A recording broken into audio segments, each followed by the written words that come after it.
जय हिंद प्यारे साथियों, आप सभी लोगों का आज के क्लास में स्वागत है। तो बच्चों, आज हम देखने वाले हैं क्लास 12th का पॉलिटिकल साइंस में वर्ल्ड पॉलिटी का चैप्टर नंबर 1 का सब्जेक्टिव क्वेश्चन। इससे पहले हम लोगों ने शीत युद्ध का दौर, जो वर्ल्ड पॉलिटी में चैप्टर नंबर 1 है, उसका थ्योरी कवर कर चुके हैं, ऑब्जेक्टिव कवर कर चुके हैं। अब बारी है सब्जेक्टिव क्वेश्चन का। इसमें जितना भी बिहार बोर्ड हो या अन्य बोर्ड हो, जितने भी इंपॉर्टेंट क्वेश्चन बन सकते हैं वो सारा कवर करने वाले हैं।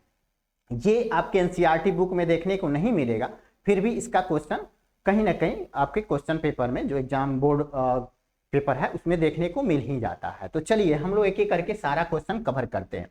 सबसे पहला क्वेश्चन क्या हो जाता है, तो शीत युद्ध क्या है। ये 2 नंबर में पूछ देता है कि शीत युद्ध क्या है। कभी कभी ऑब्जेक्टिव में भी पूछ देता है और अलग अलग ऑप्शन देके पूछ देगा। तो शीत युद्ध क्या है, अर्थ स्पष्ट करें। तो इसका अर्थ स्पष्ट करेंगे। शीत युद्ध आपको पता होगा कि जैसे ही 1945 में, ठीक है, 1945 में द्वितीय वर्ल्ड वार समाप्त होता है।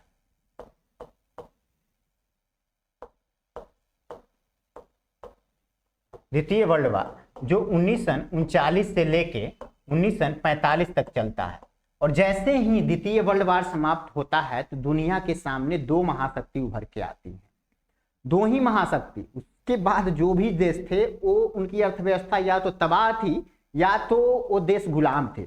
आज के डेट में आप चाइना को देख रहे होंगे, भारत को देख रहे होंगे, फ्रांस, ब्रिटेन, ऑस्ट्रेलिया, बड़े बड़े देशों को देख रहे होंगे कि ये देश बहुत विकसित हैं।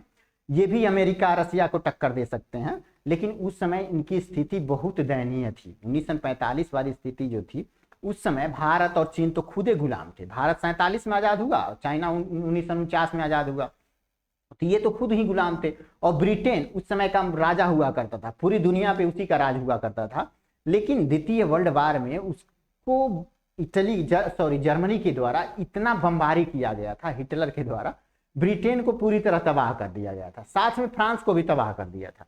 तो जो बड़े देश थे यूरोप के, उनकी अर्थव्यवस्था तो तबाह ही हो गई थी। बचा जो था वही अमेरिका और यूएसएसआर, यही 2 महाशक्तियां उस समय पूरी दुनिया के सामने उभर के आई। और ये 2 महाशक्तियां थी। तो इन 2 महाशक्तियां जब 1945 के बाद दुनिया के सामने उभर के आई तो इनकी विचारधाराएं दोनों का अलग अलग हुआ करता था। इसमें यूएसए का जो विचारधारा था, यूएसए का वो पूंजीवादी विचारधारा था। यूएसए, ठीक है, यूएसए का जो विचारधारा था वो पूंजीवादी विचारधारा के बारे में हम लोग थ्योरी में कवर कर चुके हैं। और वहीं यूएसएसआर था, इसकी जो विचारधारा थी वो क्या थी, तो समाजवादी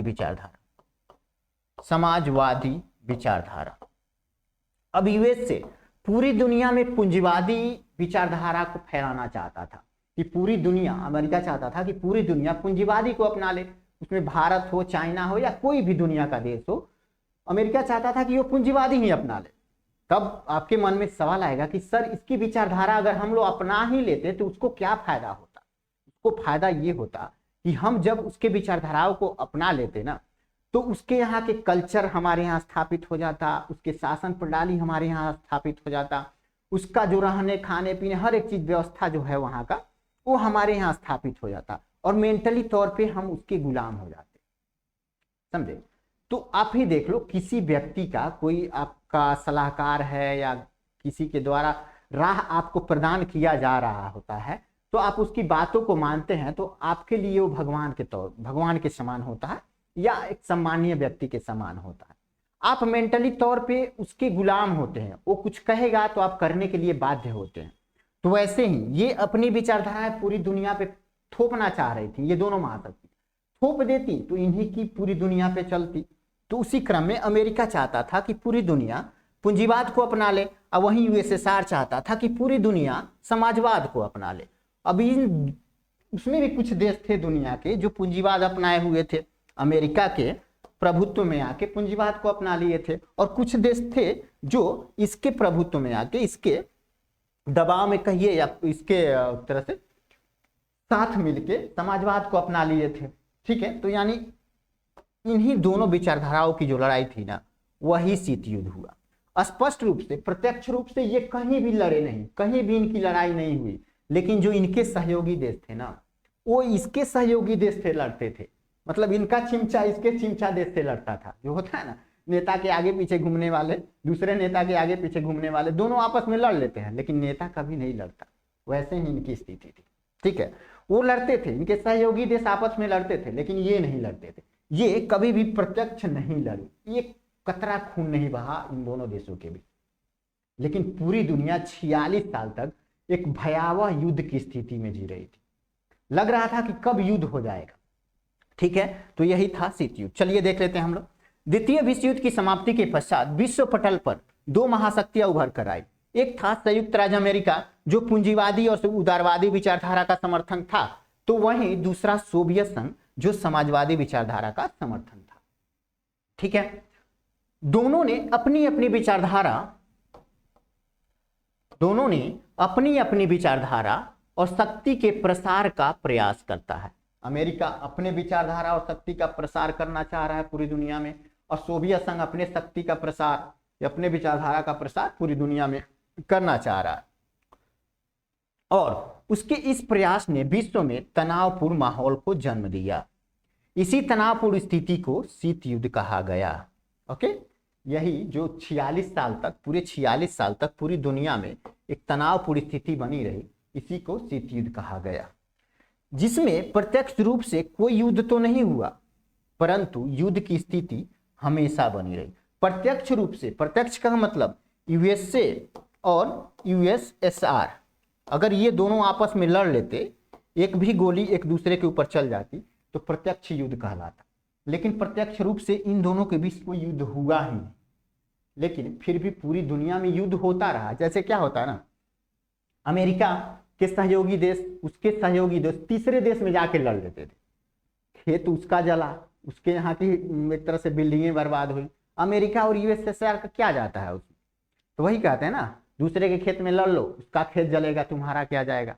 तो वही हाल था शीत युद्ध के दौर में। ये दोनों आपस में कभी नहीं लड़े, लेकिन पूरी दुनिया एक शीत युद्ध के भयावह में जी रही थी।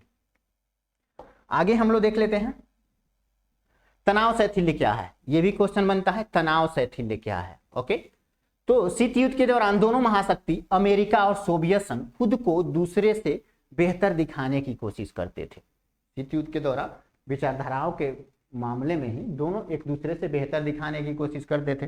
जैसे आज के ज़माने में देख लीजिएगा, अभी दो लोग अगर समान नॉलेज के हों और एक पास इकट्ठा हो जाए, तो दोनों अपने आप को ज़्यादा इंटेलिजेंट साबित करने की कोशिश करेंगे। वही वाली स्थिति यहाँ उत्पन्न हो गई थी। तो शीत युद्ध के दौरान दोनों महाशक्ति, एक अमेरिका और एक सोवियत संघ, खुद को दूसरे से बेहतर दिखाने की कोशिश करते थे। उनकी इस कोशिश की वजह से विश्व में तनावपूर्ण स्थिति उत्पन्न हुई, जो कभी भी तीसरे विश्व युद्ध का रूप ले सकती थी, लेकिन लिया नहीं। धीरे धीरे स्थिति सुधरी और आपसी सहयोग समन्वय कायम हुआ। जब हम आपको शीत युद्ध को 5 चरणों में बता रहे थे, तो शुरू में बताया कि शीत युद्ध का चढ़ाव वाली स्थिति थी, ठीक है, निरंतर चढ़ाव वाली स्थिति थी। बीच में जाके थोड़ा चढ़ाव हुआ, फिर तनाव शैथिल्य का दौर आया, फिर तरह से तनाव शैथिल्य या शीत युद्ध का दौर आया। ऐसे 5 चरणों में हमने आपको पूरा शीत युद्ध कवर कराया हुआ है। तो उसी में पहले क्या होता है, दोनों देशों के बीच तनाव वाली स्थिति उत्पन्न होती है, शीत युद्ध का माहौल बनता है। उसके बाद धीरे धीरे उनके बीच आपसी समन्वय स्थापित होता है, यानी दोस्ती की तरफ बढ़ते हैं, कुछ समझौते करते हैं। तो फिर क्या होता है, आपसी सहयोग व समन्वय कायम होता है, जिससे शीत युद्ध का तनाव कम हुआ। इसी को तनाव शैथिल्य के नाम से जाना गया। यानी अगर स्पष्ट तौर पे जाने तो पहले दोनों के बीच तनाव उत्पन्न होती है, फिर तनाव में थोड़ा कमी आती है, तो उसी को तनाव शैथिल्य कहते हैं। उसी को दूसरे रूप में ऐसे आप लोग लिख सकते हैं। चलिए आगे हम लोग देख लेते हैं तीसरा क्वेश्चन, मार्शल योजना के क्या उद्देश्य थे। मार्शल योजना क्या था बाबू, तो हम बताए थे कि द्वितीय वर्ल्ड वार में यूरोप की जो अर्थव्यवस्था थी वो तबाह हो गई थी। उस अर्थव्यवस्था के उत्थान के लिए अमेरिका के द्वारा एक योजना लाई गई, जिसका नाम था मार्शल योजना। वो क्या चाहता था ना, कि जो यूरोप के देश थे उनको आर्थिक सहायता दिया जाए, ताकि वो अपने यहाँ की जो अर्थव्यवस्था है उसकी अर्थव्यवस्था थोड़ा उत्थान हो सके, और वो देश साम्यवाद को न अपनाए, वो हमारे समर्थन में आ जाए। ठीक है, यही अमेरिका चाहता था। इसलिए मार्शल योजना अमेरिका के द्वारा लाया गया, खास करके यूरोप वाले देशों में। देखो मार्शल योजना के क्या उद्देश्य थे। अमेरिका के द्वारा 1948 में लाई गई एक आर्थिक योजना के माध्यम से यूरोप के देशों को वित्तीय सहायता देकर उनका आर्थिक पुनरुद्धार करना था। इसका मुख्य उद्देश्य इन देशों का आर्थिक सुदृढ़ीकरण करके वहां साम्यवादी विस्तारवाद को रोकना था। देखो पैसा इन्वेस्ट कर रहा था अमेरिका, उनकी अर्थव्यवस्था को उठाना चाह रहा था, लेकिन उसके बदले क्या चाह रहा था अमेरिका, ये जो देश जिसकी हम सहायता कर रहे हैं वो साम्यवाद को न अपनाए, यानी यूएसएसआर के पक्ष में न आ जाए, मेरे पक्ष में आ जाए। ठीक है, यही इसका मुख्य उद्देश्य था। कोई आपके ऊपर 1 रुपया अगर खर्चा करेगा ना तो किसी उद्देश्य से ही खर्चा करता है, तो अमेरिका इसी उद्देश्य से मार्शल योजना लाया था। अब देखो गुटनिरपेक्ष आंदोलन क्या है, ये बहुत ही महत्वपूर्ण क्वेश्चन बन जाता है। आपको इंडियन पॉलिटी में भी देखने को मिल जाएगा और वर्ल्ड पॉलिटी में भी आगे चैप्टर जब पढ़िएगा वहां भी देखने को मिल जाएगा। तो गुटनिरपेक्ष आंदोलन क्या है उसके बारे में हम लोग को देखना है। गुटनिरपेक्ष आंदोलन शीत युद्ध के दौरान ही आपको बताए थे कि शीत युद्ध चल रहा था, तो उसी दौरान कुछ देश यूएसए के पक्ष में रहते थे, कुछ देश यूएसएसआर के पक्ष में रहते थे। इसको पहली दुनिया कहा गया। इसके सहयोगी देश या यूएसए के साथ जितने भी देश थे तो सम्मिलित रूप से इसको पहली दुनिया कहा गया, पहली दुनिया। और जो यूएसएसआर था इस ये वाला दुनिया, मतलब इसके साथ जितने भी देश थे उस सभी को सम्मिलित रूप से दूसरी दुनिया कहा गया, दूसरी दुनिया। और इसी बीच 1961 में एक तीसरी दुनिया बन के तैयार हो गई, तीसरी दुनिया।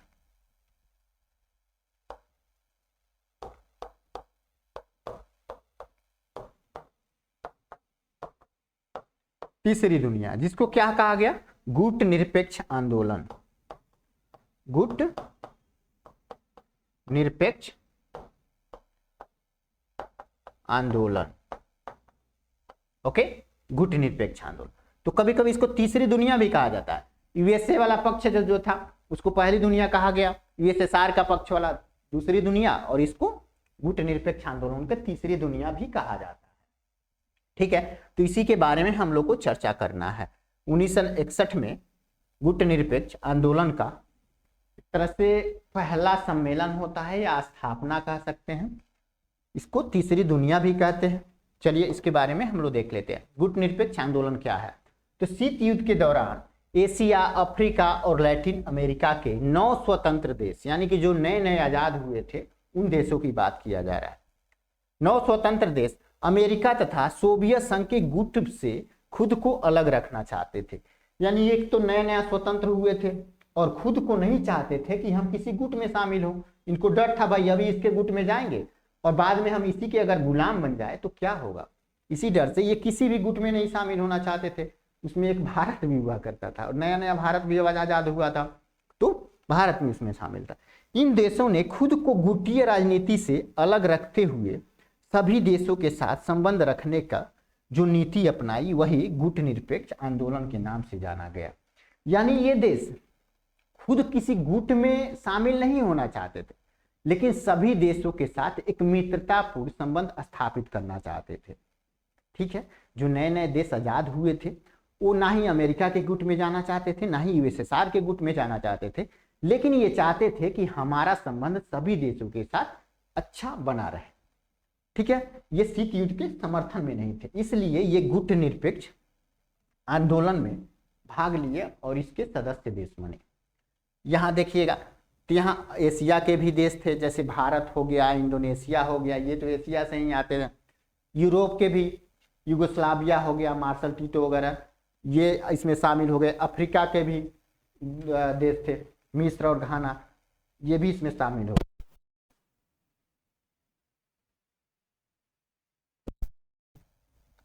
ओके, तो शीत युद्ध के दौरान एशिया, अफ्रीका और लैटिन अमेरिका के 9 स्वतंत्र देश, लैटिन अमेरिका इनको कहा जाता है, दक्षिण अमेरिका को ही लैटिन अमेरिका कहते हैं।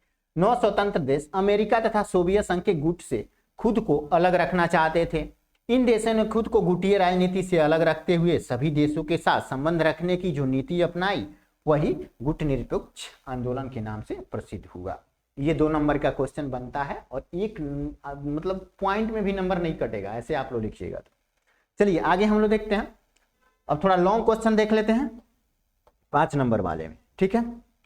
1961 में पहले गुट निरपेक्ष सम्मेलन में 3 महत्वपूर्ण बिंदुओं पर बल दिया गया। यहाँ क्या पूछ रहा है कि पहली बार जब गुट निरपेक्ष आंदोलन का बैठक हुआ 1961 में, तो यहाँ पे किन मुद्दों पे बात हुई, किन मुद्दों पे चर्चा हुआ, उसी का जिक्र यहाँ करना है, ठीक है। तो सबसे पहले हम लोग क्या देखेंगे, तो पहला गुट निरपेक्ष सम्मेलन 1961 में बेलग्रेड में होता है, जो यूगोस्लाविया का एक शहर का नाम है, ठीक है। देश का नाम यूगोस्लाविया है, यही का बेलग्रेड है, ठीक है। यहाँ पे 1961 में गुट निरपेक्ष आंदोलन का पहला सम्मेलन होता है। इसकी अध्यक्षता यूगोस्लाविया के राष्ट्रपति जो उस समय हुआ करते थे मार्शल टीटो, उन्होंने की थी।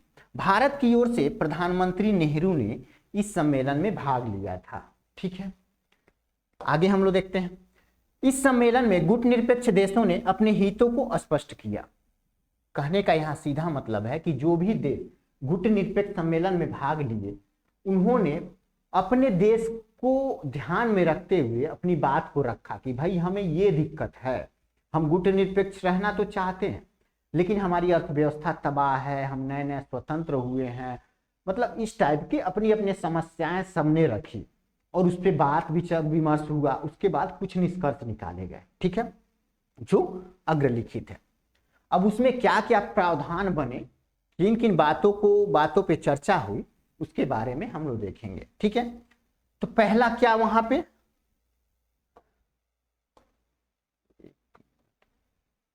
दोनों महाशक्तियों के सैनिक गुट से दूर रहना। पहला इन लोग का लक्ष्य था, गुट निरपेक्ष आंदोलन का पहला ही लक्ष्य था कि दोनों महाशक्तियों के सैनिक गुटों से दूर रहना, यानी कि चाहे यूएसए हो या यूएसएसआर, इनके साथ जो देश थे,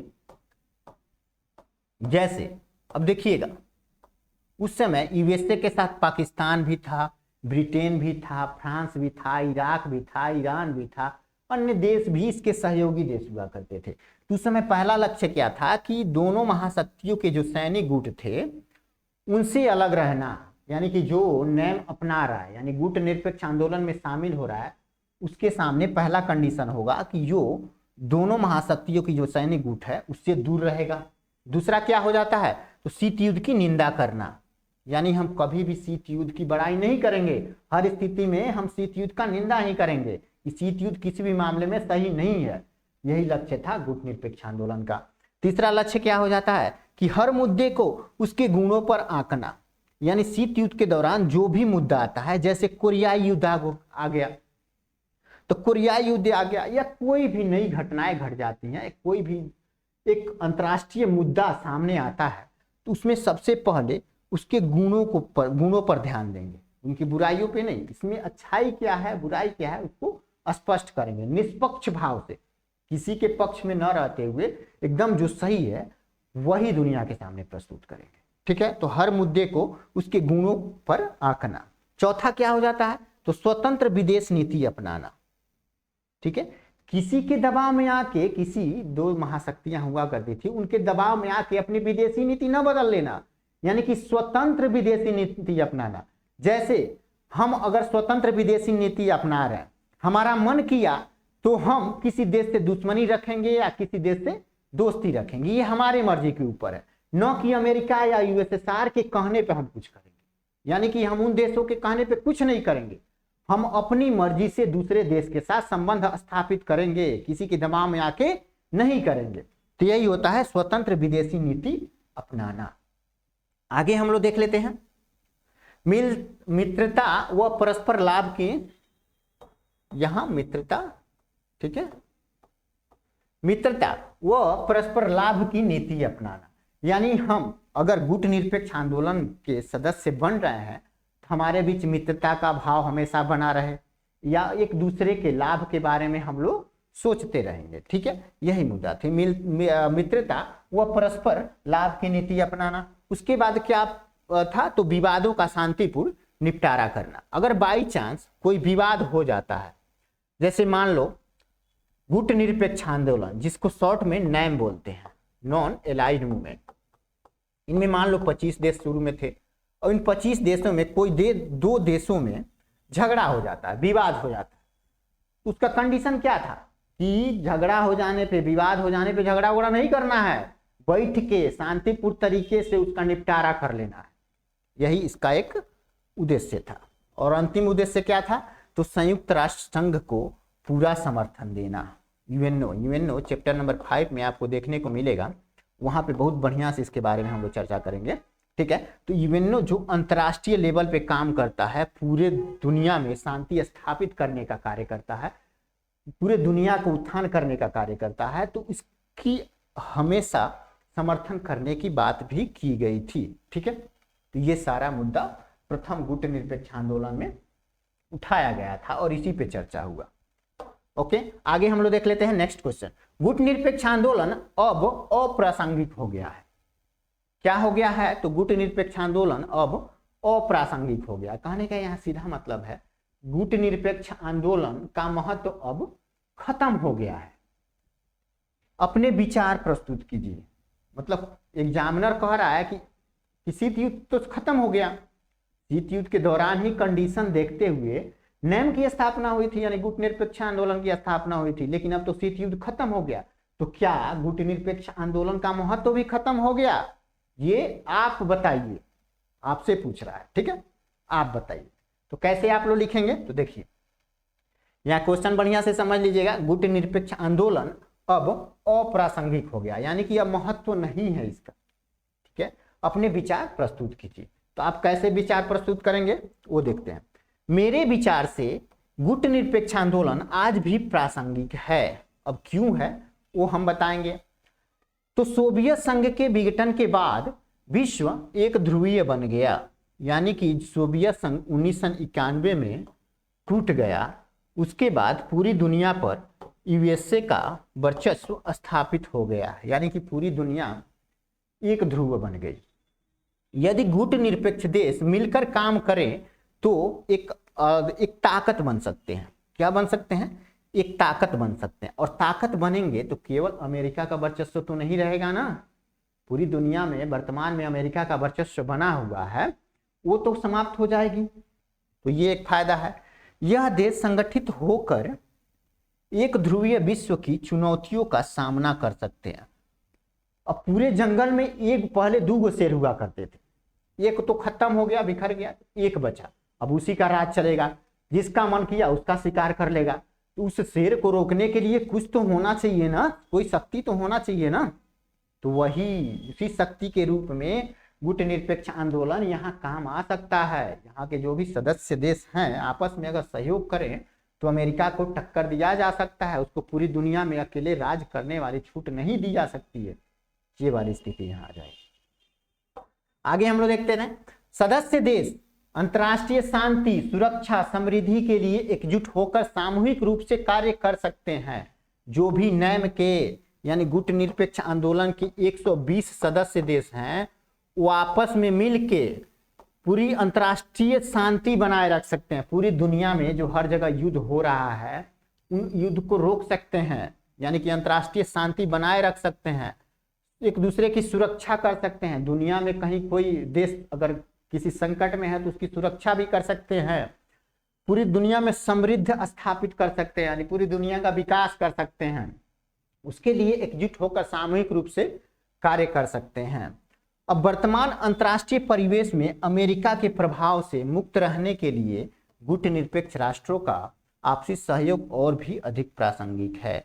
अभी वर्तमान में देखिएगा, अमेरिका जिसको चाहे उसको धमका देता है, जिस पे चाहे उस पे टैरिफ लाद देता है, कुछ भी कर देता है। अभी वर्तमान में जापान उसका मित्र हुआ करता था, जापान या दक्षिण कोरिया उसका सबसे घना मित्र हुआ करता था। लेकिन ट्रंप आया, ट्रंप क्या बोल रहा है कि हम तुम्हारे ऊपर और भी टैक्स ला देंगे, मतलब जबरदस्त टैक्स ला दिया। मतलब उसके सामान जैसे दक्षिण कोरिया और जापान के सामान अमेरिका में बिकने आते हैं तो कम टैक्स उनको देना पड़ता था। लेकिन अब क्या बोल रहा है कि उस पर हम और टैक्स बढ़ा देंगे, यानी हमारे यहाँ तुम लोग का सामान ज्यादा बिकने न देंगे, हमारे यहाँ का सामान ही हमारे यहाँ बिकेगा। तो वो वाली स्थिति आ गई, यानी कि अमेरिका का वर्चस्व हर जगह देखने को मिल जाएगा आपको। ओके, तो उसको टक्कर दिया जा सकता है इसके माध्यम से। अब देख लेते हैं, गुटनिरपेक्ष आंदोलन विश्व के शक्तिशाली देशों से उसकी रक्षा के लिए आवश्यक है।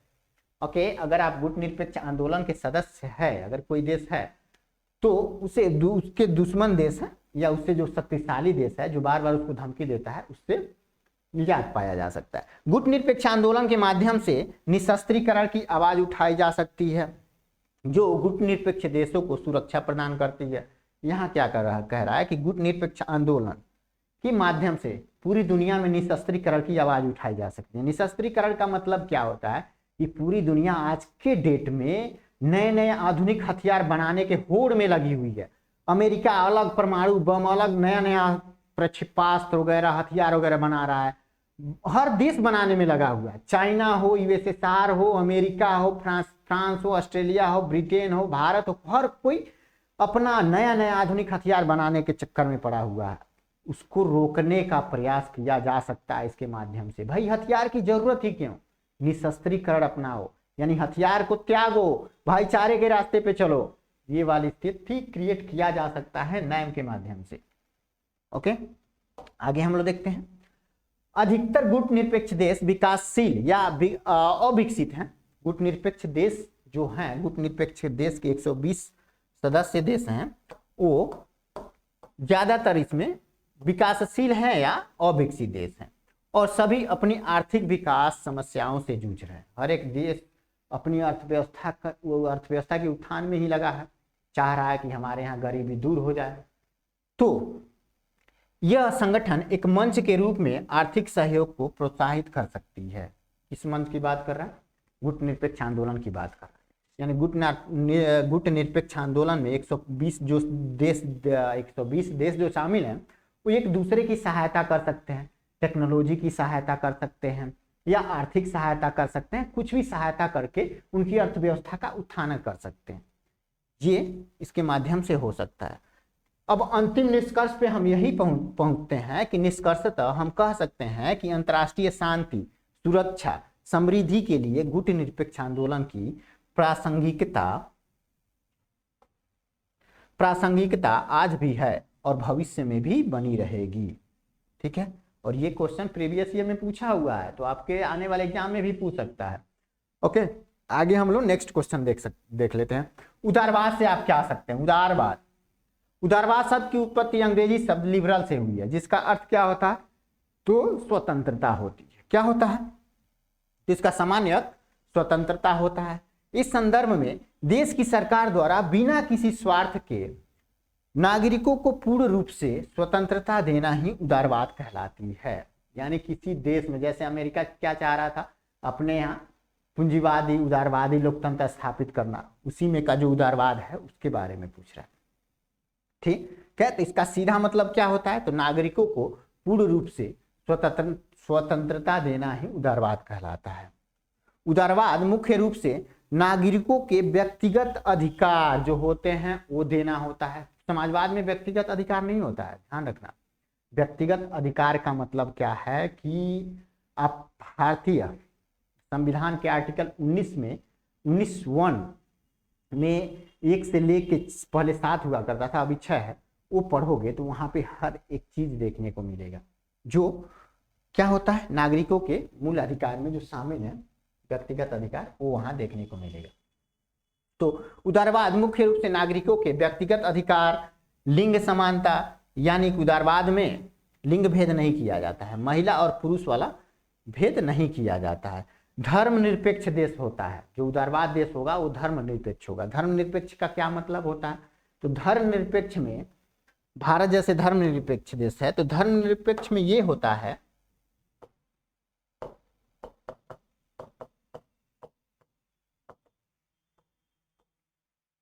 कि यहाँ पर किसी भी एक धर्म को मान्यता न देना।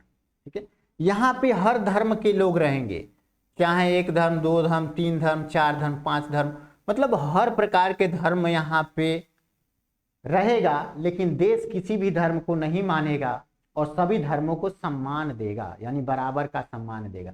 जैसे भारत धर्मनिरपेक्ष देश है, तो भारत धर्मनिरपेक्ष देश है, तो यहाँ पे हर धर्म की अपने अलग तरीके की आज़ादी है ना। भारत किसी भी धर्म में हस्तक्षेप नहीं करता, चाहे हिंदू धर्म हो, मुस्लिम धर्म हो, ईसाई धर्म हो या सिख धर्म हो, या यहूदी धर्म हो, कोई धर्म हो, हर धर्म के लोग यहाँ रहते हैं, अपने धर्म को अच्छे से मानते हैं। लेकिन भारत कोई धर्म नहीं मानता। भारत कोई धर्म मानता है क्या? नहीं मानता। भारत किसी भी धर्म को नहीं मानता और सभी धर्मों को सम्मान करता है। यानी कि भारत क्या है? गुट निरपेक्ष, यानी कि धर्मनिरपेक्ष देश है। ठीक है, धर्मनिरपेक्ष।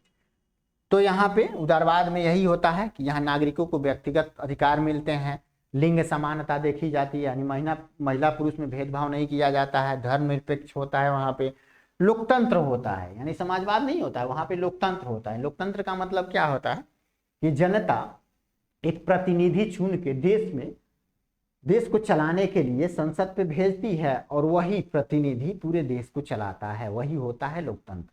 यानी जनता के द्वारा, जनता के लिए, जनता द्वारा चलाई गई एक शासन ही लोकतंत्र है।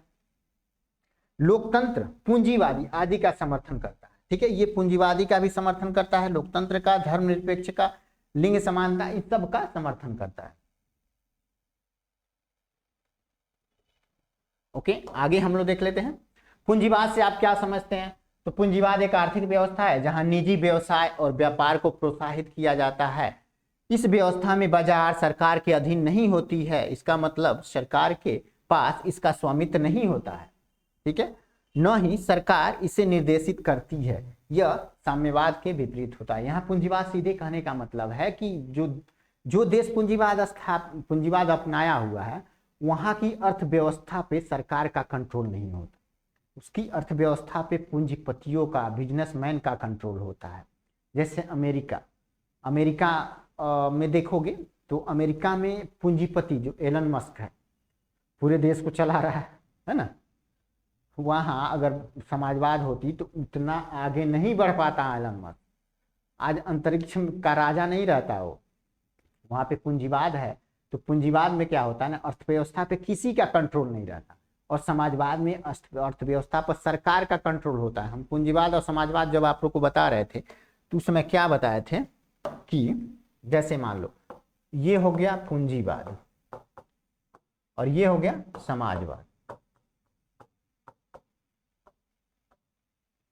अब पूंजीवाद में क्या होता है ना, पूंजीवाद में जो जैसे मान लो एक घर में 5 लोग हैं, 1 2 3 4 5 6, इसमें भी समाजवाद में भी उतना ही लोग हैं एक घर में। और यहाँ क्या होता है, समाजवाद में कोई एक व्यक्ति कमा के लाता है ना, तो मान लो 100 रुपया कमा के लाया ना, तो सब में उसको बांटना पड़ेगा, सब में बांटना पड़ेगा कि भाई तू 100 रुपया कमा के लाया है तो तुम्हारे परिवार में जितने भी लोग हैं बराबर बराबर सबको बांट दो। भले ही मेहनत एक ही ने किया है, लेकिन सबको बांटना रहता है। ये सरकार का आदेश रहता है, जो मालिक रहता है देश का, उसका आदेश रहता है कि तुमको बांटना ही पड़ेगा।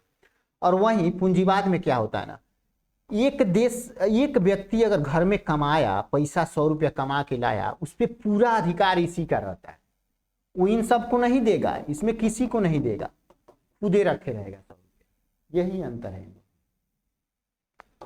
चलो आगे देखते हैं पूंजीवाद से आप क्या समझते हैं। तो पूंजीवाद एक आर्थिक व्यवस्था है जहां निजी व्यवसाय और व्यापार को प्रोत्साहित किया जाता है। निजी व्यवसाय का शायद सीधा मतलब है निजी व्यक्ति जो कमाएगा अपने पास रखेगा, सरकार को बस टैक्स के रूप में कुछ दे देगा, पूरा पैसा तो नहीं दे देगा ना। तो निजी व्यवसाय और व्यापार को प्रोत्साहित करता है। इस व्यवस्था में बाजार सरकार के अधीन नहीं होती है, जो बाजार होता है वो सरकार के अधीन नहीं होती है। इसका मतलब सरकार के पास इसका स्वामित्व तो नहीं होता है और न ही सरकार इसे निर्देशित कर सकता है, यानी सरकार निर्देशित नहीं कर सकता। यह साम्यवाद के विपरीत होता है। अब देख लेते हैं साम्यवाद क्या होता है। साम्यवाद से आप क्या समझते हैं। तो साम्यवाद एक राजनीतिक और आर्थिक व्यवस्था है जो एक वर्गहीन समाज बनाना चाहता है। यानी समाजवाद जो भी देश अपना लिया ना, वो वर्गहीन होता है। यहाँ यानी सीधा मतलब समाजवाद में या साम्यवाद दोनों एक ही होता। समाजवाद में या साम्यवाद में कोई देश अमीर या गरीब नहीं होता, सबका बराबर अधिकार होता है। कोई जाति धर्म किसी विशेष एक जाति धर्म का नहीं होता। वहां पे सभी समान वर्ग के होते हैं, समान धर्म के मानने वाले होते हैं। मतलब ये हमारे देश में देखो, कोई हिंदू है, कोई मुस्लिम है, कोई सिख है, कोई ईसाई है। चाइना में देख लो, सब कोई बौद्ध धर्म अपनाए हुए है, बौद्ध धर्म को मानता है। एक ही धर्म पूरे देश पे स्थापित है। यानी वहां पे वर्ग विहीन लोग रहते हैं, अलग अलग वर्ग में नहीं बांटा गया है वहां के लोगों को। वहाँ के कभी बहुत सारे न्यूज में देखने को आता है कि जो उइगर मुसलमान है चाइना में, उनको बुर्का पहनने नहीं दिया जाता है, महिलाओं को यहाँ तक मतलब वो पहनने के लिए बोला जाता है कि भाई मतलब यहाँ तक पैंट वगैरह जो पहनना होता है वही पहनने के लिए बोला जाता है। क्यों? क्योंकि वो धर्म को मानता ही नहीं है। वो उस बौद्ध धर्म को तो अपनाया हुआ है लेकिन मानता किसी भी धर्म को नहीं। सब लोग वर्ग विहीन है, ठीक है। हमारे यहाँ देखोगे तो अलग अलग जाति के हैं, कोई ओबीसी, कोई जनरल, कोई एससी एसटी है, ये सब वहाँ नहीं होता। वहाँ एक ही वर्ग स्थापित होता है, यानी समाजवाद वर्ग, समझे। तो साम्यवाद एक राजनीति और आर्थिक व्यवस्था है जो एक वर्ग विहीन समाज बनाना चाहता है। यह कार्ल मार्क्स और फ्रेडरिक एंगेल्स के विचारों पर आधारित ऐसी व्यवस्था है जहां सरकार उत्पादन के साधनों की मालिक होती है। यहाँ जो भी उत्पादन के साधन है, ठीक है, उसका मालिक कौन होता है? तो उसका मालिक सरकार होती है और कोई निजी संपत्ति नहीं होती है, किसी की अपनी निजी संपत्ति नहीं होती है। पूंजीवाद में होता है लेकिन इसमें नहीं होती है। सभी को उसके जरूरत व योग्यता के हिसाब से भुगतान किया जाता है।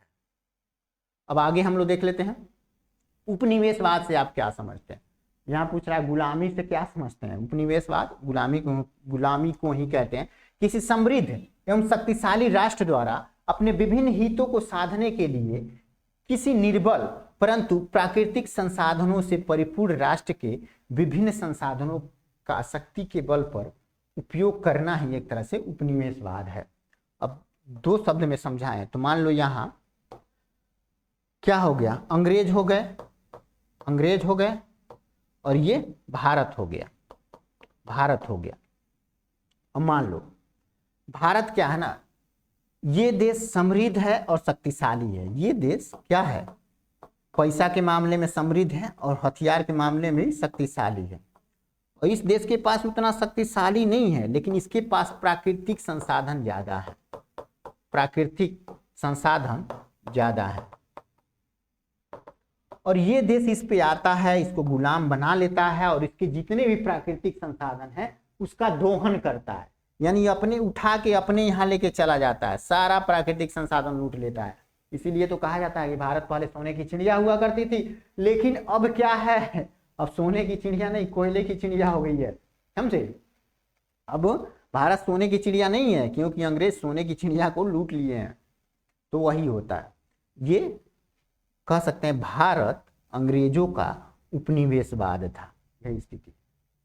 आगे हम लोग देखते हैं मोल्टो योजना का क्या उद्देश्य है। अभी मार्शल योजना के बारे में हम लोग पढ़े कि मार्शल योजना अमेरिका के द्वारा, यानी कि अमेरिका के जो विदेश मंत्री हुआ करते थे उस समय 1948 में, उन्होंने मार्शल योजना लाया ताकि यूरोप की जो अर्थव्यवस्था थी उसकी उत्थान किया जा सके।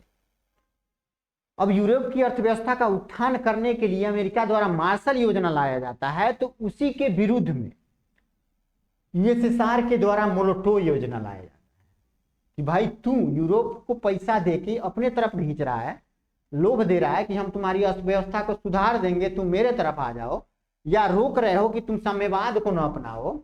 तो फिर ये लेके आता है मोल्टो योजना। यूएसएसआर के विदेश मंत्री उस समय हुआ करते थे, वो उनका नाम था मोल्टो। उन्होंने लेके आया मोल्टो योजना और उन्होंने क्या किया, मोल्टो योजना के माध्यम से आर्थिक सहायता जो यूरोप के देश थे उनको देना शुरू किया और उन देशों को अपने में मिलाना शुरू किया। वही था मोल्टो योजना। तो देख लेते हैं मोल्टो योजना का क्या उद्देश्य है। तो अमेरिकी विदेश सचिव मार्शल की योजना के प्रत्युत्तर में सोवियत विदेश मंत्री मोल्टो ने योजना बनाई कि पूर्वी यूरोप के देशों को वित्तीय सहायता देकर उनका आर्थिक पुनरुद्धार किया जाए। यही तो था मोल्टो योजना। आगे हम लोग देख लेते हैं क्यूबा मिसाइल संकट का क्या अर्थ है, ऐसे पूछ देगा, या क्यूबा का प्रक्षेपास्त्र संकट क्या, प्रक्षेपास्त्र मिसाइल को ही कहते। उसके बाद ऐसे भी क्वेश्चन बन सकता है कि क्यूबा के मिसाइल संकट को समझाइए। तो बहुत बढ़िया से थ्योरी में कवर किए थे हम लोग कि 1962 में अमेरिका व सोवियत संघ के मध्य उस समय संकट की स्थिति उत्पन्न हो गई, जबकि सोवियत राष्ट्रपति खुश्चेव ने क्यूबा को रूसी आधार बनाने का प्रयास किया तथा वहां पर नाभिकीय मिसाइलों की तैनाती कर दी। बाद में क्यूबा से मिसाइलें हटा दी गई। 1962 में क्या होता है ना कि जो क्यूबा हुआ करता था अमेरिका के सटे है, अमेरिका के जस्ट नीचे एक देश है छोटा सा आइलैंड टाइप का, मतलब एक द्वीप है, ठीक है, उसका नाम है क्यूबा।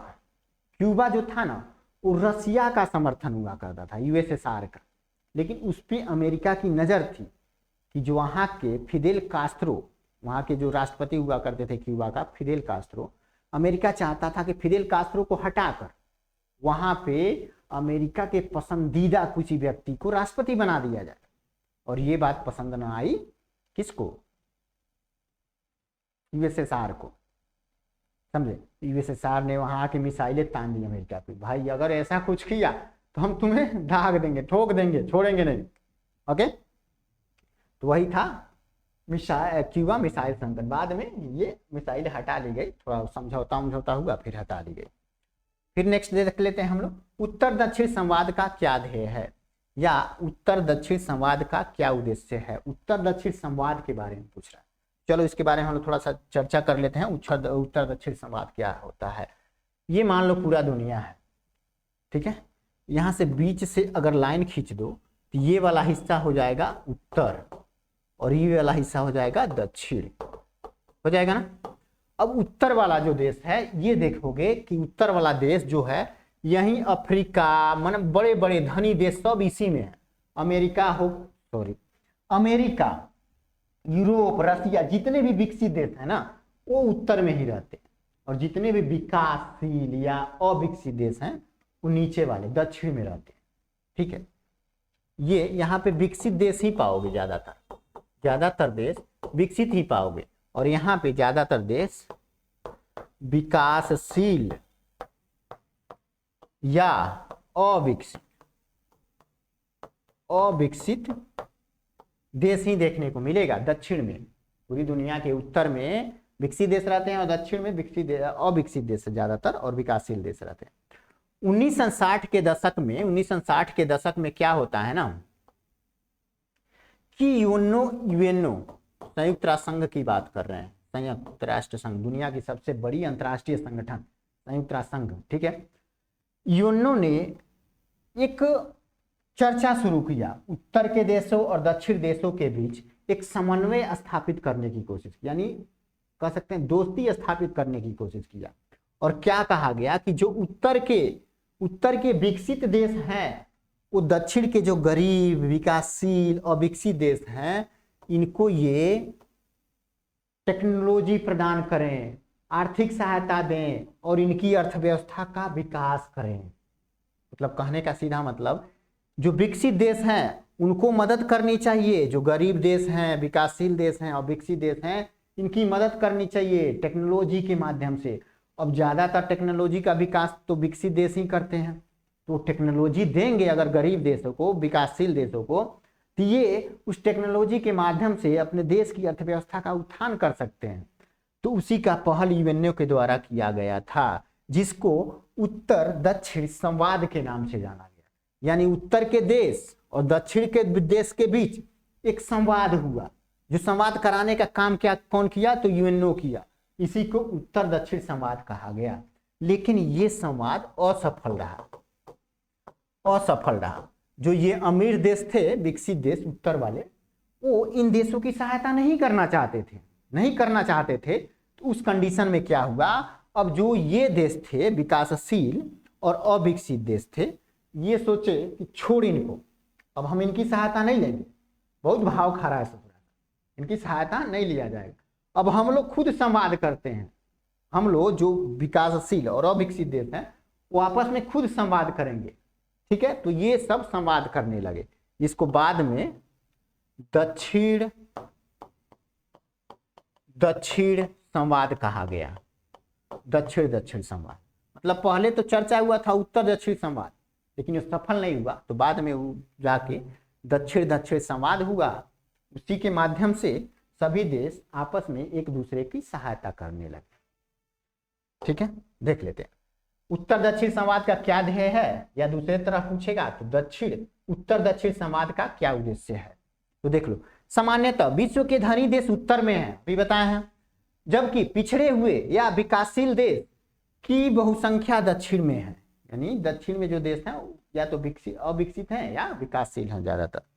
1960 के बाद विकासशील देशों ने यह अभियान चलाया कि विकसित देशों का यह दायित्व है कि वे अविकसित व विकासशील देशों को वित्तीय सहायता व नई प्रौद्योगिकी दें। यानी कि जो दक्षिण वाले देश थे उन्होंने बोला यूएनओ के माध्यम से उत्तर वाले देशों को कि भैया आप लोग हमको नई प्रौद्योगिकी यानी टेक्नोलॉजी दे दो या वित्तीय सहायता दे दो ताकि हम भी विकसित बन सकें, हम अपनी अर्थव्यवस्था का विकास कर सकें। ओके। 1973 में देखो 1973 में एल्जियर्स में गुटनिरपेक्ष का सम्मेलन हुआ। गुटनिरपेक्ष वही देशों गुटनिरपेक्ष देशों का एक सम्मेलन हुआ जहां नई अंतर्राष्ट्रीय आर्थिक व्यवस्था लाने का प्रयास किया गया इसी उत्तर दक्षिण संवाद के माध्यम से। इसमें संयुक्त राष्ट्र संघ, यूएनओ की बात हो रहा है, संयुक्त राष्ट्र संघ ने ब्रांडट आयोग का गठन किया जिसकी सिफारिश पर चर्चा हुई। इसी को उत्तर दक्षिण संवाद कहते हैं। खेद की बात है कि इस अभियान को सफलता नहीं मिल सकी। ठीक है, सफल नहीं हो सका ये अभियान। तब ये जाके बाद में ये जब असफल हो गया तब दक्षिण संवाद चालू हुआ और ये सफल भी है, आज के डेट में सफल भी है। आगे हम लोग देख लेते हैं भारत ने गुटनिरपेक्ष की नीति क्यों अपनाई। भारत गुटनिरपेक्ष की नीति क्यों अपनाई वो देख लेते हैं। ओके, चलो। शीत युद्ध के दौरान भारत ने कोई भी दोनों महाशक्तियों के साथ गठबंधन नहीं किया, जिसके मूल में कई कारण थे। पहला कारण क्या था कि अगर भारत किसी एक गुट में शामिल हो जाता तो उसे अपनी स्वतंत्र विदेशी नीति में अनुचित हस्तक्षेप का शिकार होना पड़ता। भारत क्या चाह रहा था कि मेरे विदेशी नीति में कोई हस्तक्षेप न करे, अगर हस्तक्षेप करेगा तो हम तो वैसे ही मेंटली तौर पे गुलाम हो जाएंगे। तो इसीलिए भारत नहीं चाहता था किसी भी गुट में शामिल होना। और दूसरा क्या था कि नव स्वतंत्र भारत को अपने विकास के लिए दोनों ही महाशक्तियों से सहायता की आवश्यकता थी। भारत अभी नया नया आजाद हुआ था 1947 में, तो इसको दोनों महाशक्ति यानी अमेरिका और यूएसएसआर दोनों की मदद की आवश्यकता थी, इसलिए किसी गुट में नहीं गया। यदि वह किसी एक महाशक्ति के साथ गठबंधन कर लेता तो उसे दूसरी महाशक्ति से किसी भी प्रकार की सहायता नहीं मिलती। इसीलिए भारत ने गुटनिरपेक्ष नीति अपनाई। अब देख लेते हैं शीत युद्ध के क्षेत्र का वर्णन कीजिए। शीत युद्ध का क्षेत्र कहां कहां तक फैला था उसका वर्णन करना है। तो द्वितीय महायुद्ध के पश्चात अमेरिका और सोवियत संघ के मध्य शीत युद्ध की स्थिति उत्पन्न हुई। जैसे ही द्वितीय विश्व युद्ध समाप्त होता है तो अमेरिका व सोवियत संघ के मध्य शीत युद्ध की स्थिति उत्पन्न हो जाती है। इसका आरंभ कहां से होता है तो यूरोप में आरंभ हुआ। पूर्वी यूरोप के देश सोवियत संघ के नेतृत्व में चले गए तथा पश्चिमी यूरोप के देश अमेरिका के साथ सम्मिलित हो गए। सन 1949 में जब चीन में साम्यवादी सरकार बनी, साम्यवादी सरकार की स्थापना हुई, उसके बाद शीत युद्ध एशिया तक पहुंच गया और फिर अफ्रीका भी इसका केंद्र बन गया। ठीक है, यानी सीधे तौर पे अगर कहें तो पहले क्या होता है तो शीत युद्ध प्रारंभ कहां से होता है। शीत युद्ध का प्रारंभ अगर देखें तो पूरी दुनिया में पहले कहां होता है यूरोप से, उसके बाद एशिया में आता है। जैसे ही चीन 1949 में चीन आजाद होता है और यहाँ पे साम्यवादी सरकार बनती है। ठीक है, साम्यवादी सरकार बनती है तो एशिया में भी शीत युद्ध का असर देखने को मिलता है। ओके, एशिया में कुछ दिन बाद आपको देखने को मिलेगा कि घाना में भी विद्रोह हो जाते हैं समाजवाद और पूंजीवाद को लेके। तो फिर अफ्रीका में भी ये वाली स्थिति उत्पन्न हो जाती है अफ्रीका में, और धीरे धीरे पूरी दुनिया में फैल जाती है। मुख्य तौर पे 3 ही महादेश में शीत युद्ध का असर ज्यादा देखने को मिला था। एक आपको यूरोप देखने को मिल जाएगा, दूसरा एशिया, तीसरा अफ्रीका। इन्हीं तीनों देशों में शीत युद्ध का ज्यादा असर देखने को मिला। लैटिन अमेरिका में बहुत कम देखने को मिला था, मतलब दक्षिण अमेरिका में बहुत कम शीत युद्ध का असर देखने को मिला था। ठीक है, तो हम लोग का जो सब्जेक्टिव क्वेश्चन का जितना भी क्वेश्चन बन सकता था वो हमने कवर करा दिया है। अगर आप लोगों को वीडियो अच्छा लगे तो लाइक शेयर एंड सब्सक्राइब करना ना भूलें। और thanks for watching this video. अगर आप लोगों ने ये क्वेश्चन कर लिया तो हम यकीन दिलाते हैं आप लोगों को इससे बाहर एग्जाम में क्वेश्चन देखने को नहीं मिलेगा। आप सभी को पता होगा कि ये चैप्टर यहाँ मतलब शीत युद्ध का दौर इस चैप्टर में नहीं है, तो यहाँ से लॉन्ग क्वेश्चन बहुत कम बनते हैं, इसलिए हमने इसमें ज़्यादा लॉन्ग क्वेश्चन नहीं दिया, ज़्यादा शॉर्ट क्वेश्चन यानी 2 नंबर वाला को जो क्वेश्चन है वही कवर किया है। और 2 नंबर ज़्यादातर 2 ही नंबर का क्वेश्चन यहाँ से बनता है शीत युद्ध के दौर से, लेकिन जितना भी क्वेश्चन बन सकता है ऑब्जेक्टिव और 2 नंबर या लॉन्ग में भी बने वो भी कवर कर लिया। लॉन्ग में क्वेश्चन अगर बनेगा इस चैप्टर से तो गुट निरपेक्ष आंदोलन से ही बनेगा, ठीक है न, तो उसका एक क्वेश्चन ऑलरेडी हमने इसमें कवर करा दिया है और ये बहुत ही महत्वपूर्ण टॉपिक है गुट निरपेक्ष आंदोलन। तो चलिए आज का वीडियो हम लोग यहीं समाप्त करते हैं और मिलते हैं फिर नेक्स्ट किसी वीडियो के साथ। तब तक के लिए सभी को tata bye bye, thanks for watching.